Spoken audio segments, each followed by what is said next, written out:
Okay, so let's talk about the final exam philosophical paper. So again, you want to go to modules. You want to rely on that tentative schedule. And this is due pretty much towards the end of the semester. So you go to the end, click final exam philosophical paper. And here is the assignment. You can also get there through the assignment portal. So essentially what you are writing is a paper, right? A paper that demonstrates your teaching philosophy.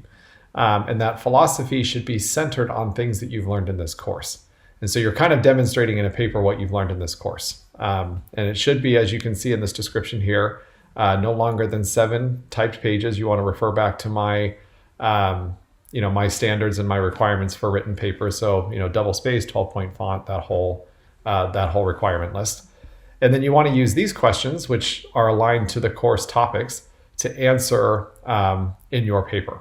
So essentially, when I ask, what is your understanding of the educational system, you go back to critically examining the educational system.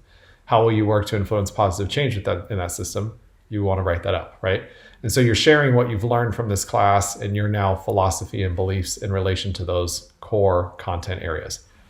So you'll write that paper up. Here's a template that kind of gives you a little way to organize it, not necessarily a student example, because this is a final exam and I don't want you necessarily to be using another student example as part of this exam. And then once you're ready, you will submit it in this submit assignment portal piece. So hopefully that helps you with the final exam philosophical paper.